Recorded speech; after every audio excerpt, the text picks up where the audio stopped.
93.5 red FM पे एक कहानी ऐसी भी, प्रवीण के साथ।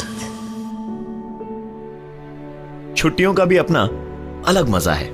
भागदौड़ से दूर जब घूमने फिरने के लिए 2 दिन में मिले ना तो दिमाग फ्रेश हो जाता है। आनंद भी ऐसे ही पोर्ट ब्लेयर घूमने गया था अपनी वाइफ के साथ। बहुत दिनों से एक हॉलिडे प्लान कर रहे थे लेकिन पॉसिबल ही नहीं हो पा रहा था।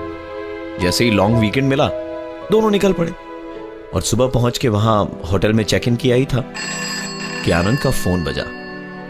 फोन घर के लैंडलाइन से था। आनंद ने भी इस पर इतना ध्यान नहीं दिया और घूमने फिरने में लगा रहा। सलोनी परेशान ना हो जाए इसलिए उसने सलोनी को कुछ नहीं बताया।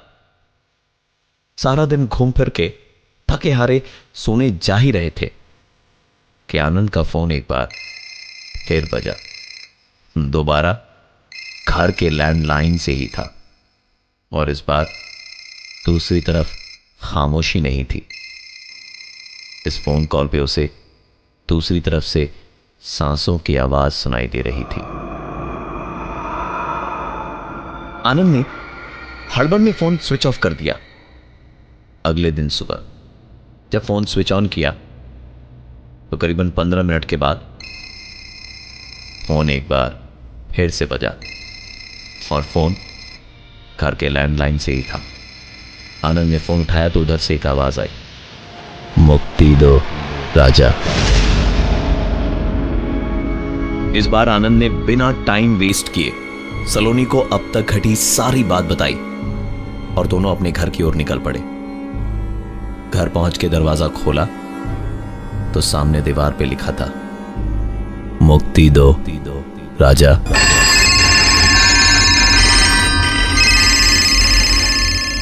आनंद परेशान तो था पर डरा नहीं। रात को सलोनी तो सो गई लेकिन आनंद को न जाने किस कारण नींद नहीं आ रही थी। लेटे लेटे ही उसने एक आवाज सुनी। नाइट लैंप की रोशनी में देखा तो अलमारी का हैंडल अपने आप धीरे धीरे खुल रहा था।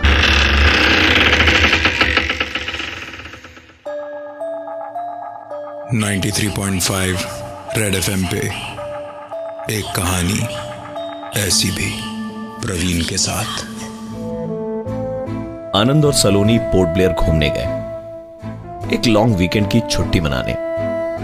वहां पहुंचे ही थे कि आनंद के मोबाइल पर घर के लैंडलाइन से बार बार फोन आने लगे और आखिरी फोन कॉल में उधर से एक आवाज आई, मुक्ति दो राजा, मुक्ति दो राजा।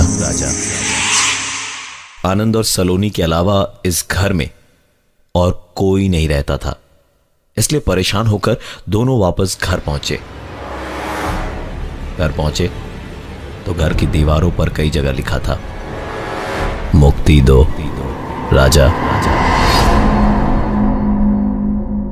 दिन भर पूरे घर की छानबीन की तो देखा कोई आया गया ही नहीं था।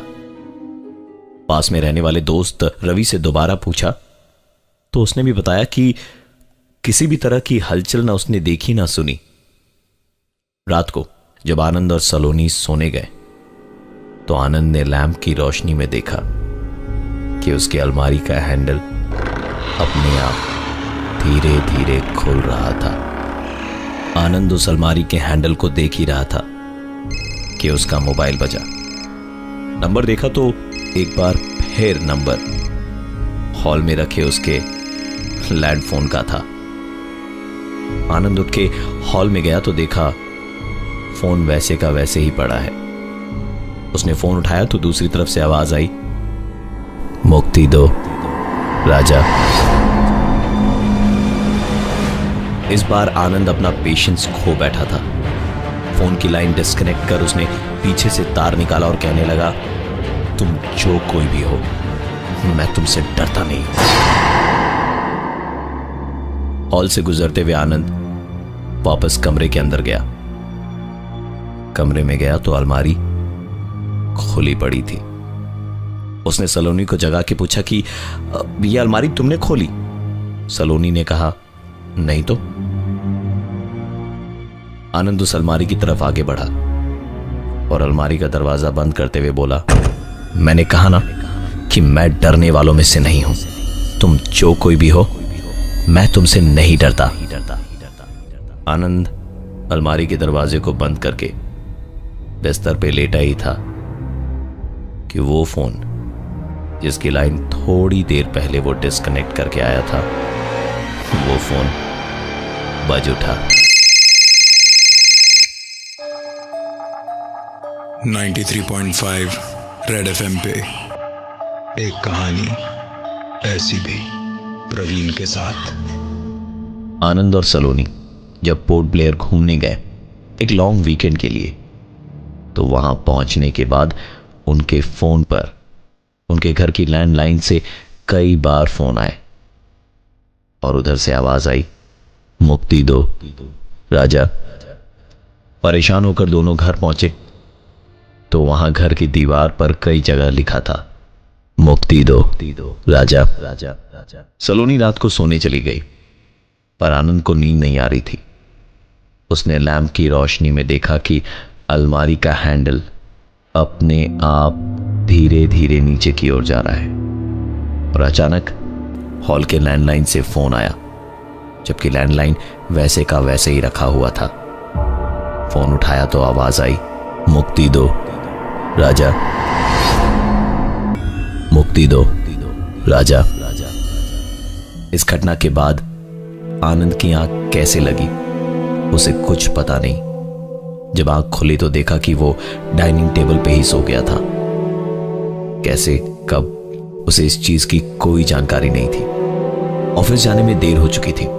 जल्दबाजी में ऑफिस चला तो गया, लेकिन टेंशन घर की ही थी। दोपहर में घर के लैंडलाइन से उसे फोन आया। आवाज फिर से वही थी, मुक्ति दो राजा। तुरंत आनंद ने सलोनी के मोबाइल पे फोन किया। उसने जब फोन नहीं उठाया तो आनंद ने कम से कम 5-6 बार लगातार उसे फोन किया और फिर सीधे ऑफिस से घर की ओर भागा। घर पहुंचकर आनंद ने जो भी देखा वो जिंदगी भर भुला नहीं सकता। सलोनी पागलों की तरह घर की दीवारों पे लिख रही थी, मुक्ति दो राजा। आनंद सलोनी के पास गया और उसे झकझोड़ा तो वो हंसते हंसते बोली, अब डर लगा। और इतना बोलते के साथ ही वो बेहोश हो गई।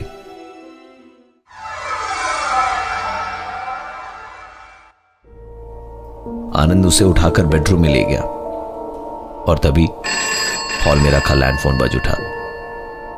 दूसरी तरफ से फिर वही आवाज आई, मुक्ति दो राजा।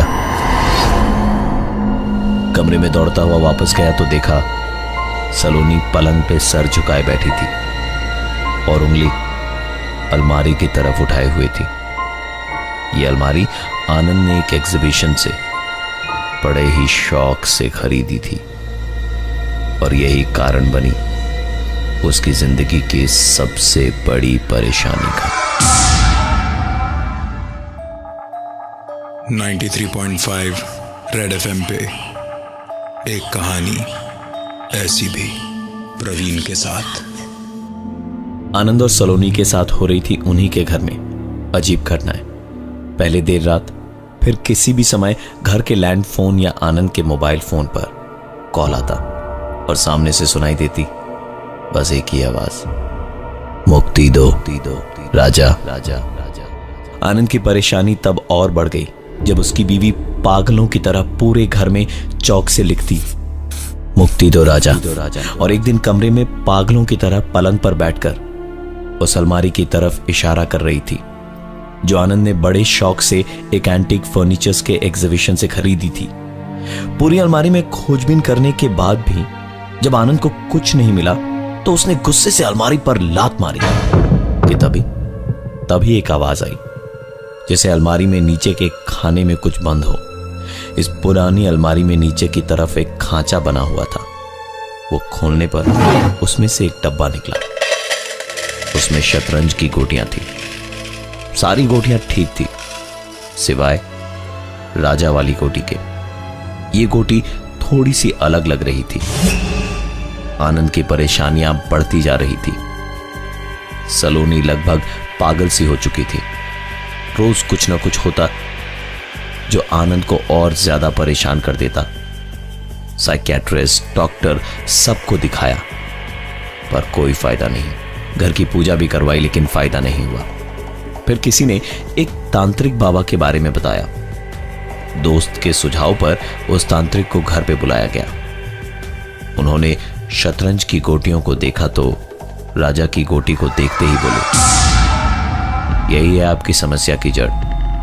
मेरी बात पे यकीन ना हो तो टेस्ट करवा के देख लीजिए इसका। आनंद ने टेस्ट करवाया तो पता चला कि वो गोटी किसी इंसान के हड्डी को काट के बनाई गई है, और जिस किसी भी इंसान की हड्डी से ये गोटी बनाई गई है उसकी आत्मा को आज तक शांति नहीं मिली है। आनंद ने वैसा ही किया जैसा उस तांत्रिक ने बताया था। विधिवत अंतिम संस्कार करने के बाद ये सारी घटनाएं बंद हो चुकी थी। आज आनंद और सलोनी आराम से हैं। सलोनी को अपनी दिक्कतों से और शायद उस राजा को इस दुनिया से मुक्ति मिल ही गई। मैं हूं प्रवीण और ये थी आज की एक कहानी ऐसी भी। 93.5 रेड एफएम पे एक कहानी ऐसी भी, प्रवीण के साथ बजाते रहो।